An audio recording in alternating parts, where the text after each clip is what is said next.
ஒரு பொட்டிக்கு ஆரம்பிக்கும் போது பல இன்வெஸ்ட்மெண்ட் பிரச்சனை எல்லாமே இருக்கு. ஆனா இப்ப சமீபத்துல நான் ஓப்பனா சொல்லணும்னா ஒரு பிரபல பொட்டிக்கை வந்து நாங்க எக்ஸ்போஸ் பண்ணோம். அவங்க யாரு எப்படி அப்படிங்கிறது எல்லாமே எக்ஸ்போஸ் பண்ணோம்.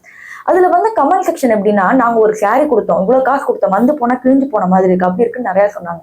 அதை பத்தி வீடியோ போட்டா டக்குன்னு காப்பிரைட் ஸ்ட்ரைக்கை வந்து அடிச்சிடலாம். ஸோ இது போன்ற பல விஷயங்கள் ஆங்காங்கே நடந்துகிட்டே தான் இருக்கு. இது ஒரு பொட்டிக்கு அவங்க மேல மட்டும் இல்லை, நிறைய பேர் மேல இந்த கம்ப்ளைண்ட்ஸ் வந்துட்டே தான் இருக்கு.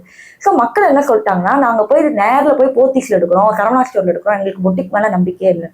ஸோ மக்கள் யாரை நம்பணும், எந்த பொட்டிக்கை நம்பணும்? ஒரு சில பேர் இன்ஸ்டா பேஜ் பாக்குறாங்க, அப்படியே காசு அமைச்சிடுறாங்க, திருப்பி வர மாட்டேன்.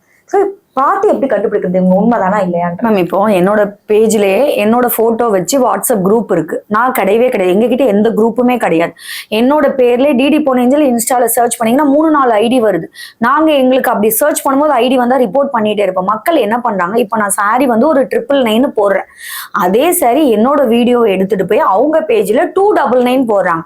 அப்போ 299 பார்த்த உடனே எங்களை மறந்துருதாங்க.